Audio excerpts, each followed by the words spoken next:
Hello friends, जय माता दी। जैसा कि आप सभी जानते हैं कि इस महीने 30 नवंबर को चंद्र ग्रहण लगने जा रहा है। यह चंद्र ग्रहण एक उप छाया चंद्र ग्रहण होगा।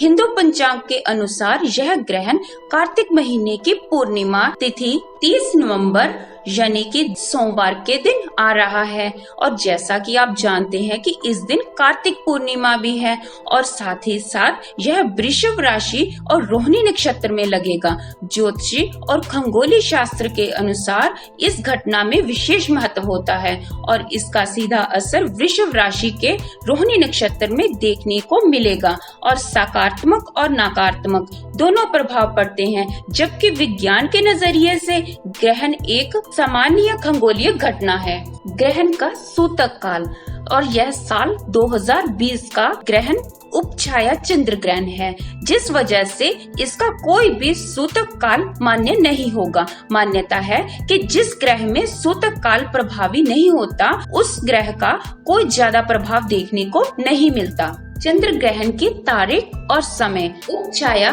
दोपहर 1:04 पर, परम ग्रास चंद्र ग्रहण 30 नवंबर 2020 की दोपहर 3:13 पर होगा।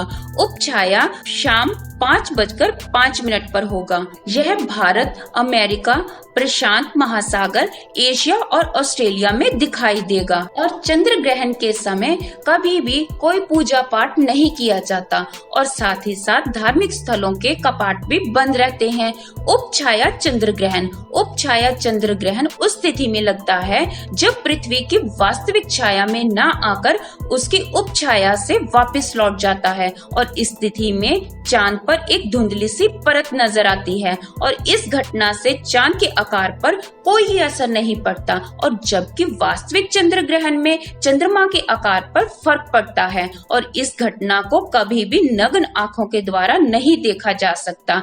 जैसा कि आप सभी जानते हैं कि चंद्र ग्रहण को देखने के साथ साथ आंखों पर गहरा असर पड़ता है और आंखों पर असर पड़ेगा उसके साथ यह दिमाग पर भी असर करता है और यह चांद पर एक धुंधली सी परत है, इसीलिए इसको सिर्फ पानी में भरकर पानी उसके साथ सीधा नग्न आंखों से देखा जा सकता है और चंद्र ग्रहण के दौरान तो बिल्कुल भी नग्न आंखों से नहीं देखना चाहिए। उपछाया चंद्र ग्रहण बहुत ही अधिक प्रभावशाली नहीं होता, इसीलिए इस दौरान सूतक काल भी मान्य नहीं होता।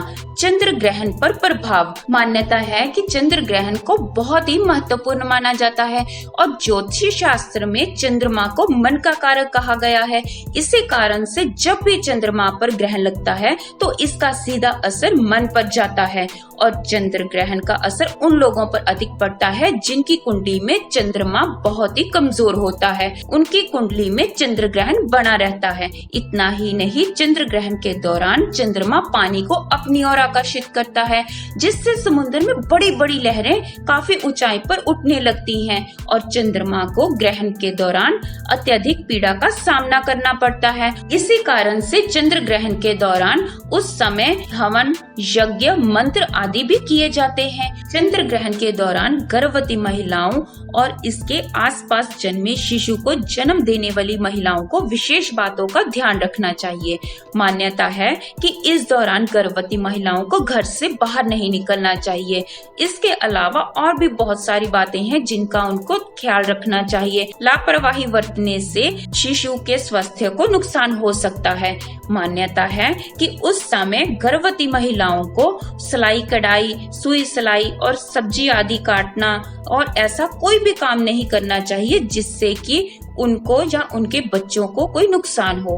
ग्रहण के दौरान गर्भवती महिलाओं को ये भी ध्यान रखना चाहिए कि ग्रहण के दिन अगर उन्होंने लेट खाना खाया है तो उन्हें नहीं खाना चाहिए, उन्हें ग्रहण से पहले ही खाना खाना चाहिए। अगर ग्रहण के दौरान वह खाना खाती हैं तो यह उनके और उनके शिशु के लिए नुकसानदायी हो सकती है। चंद्र ग्रहण के दौरान मानसिक रूप से मंत्र जाप करने का बहुत ही बड़ा महत्व होता है। गर्भवती महिलाएं महिलाएं इस दौरान अगर जाप करती हैं तो इससे वह अपनी और अपने शिशु की रक्षा कर सकती हैं और मानसिक और स्वास्थ्यिक और शारीरिक रूप से सकारात्मक उत्तम असर पड़ेगा। तो दोस्तों, उम्मीद करते हैं कि आपको इस वीडियो की जानकारी पसंद आई होगी और आपको चंद्र ग्रहण में गर्भावस्था से जुड़ी हुई सभी जानकारियां मिल चुकी होंगी।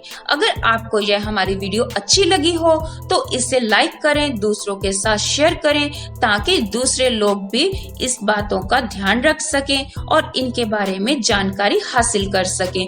दूसरे लोग भी चंद्र ग्रहण के बारे में जान सकें और इनके होने वाले फायदे और नुकसान जान सकें और इस वीडियो का पूरा लाभ उठा सकें। सब्सक्राइब करना बिल्कुल फ्री है। जय माता दी।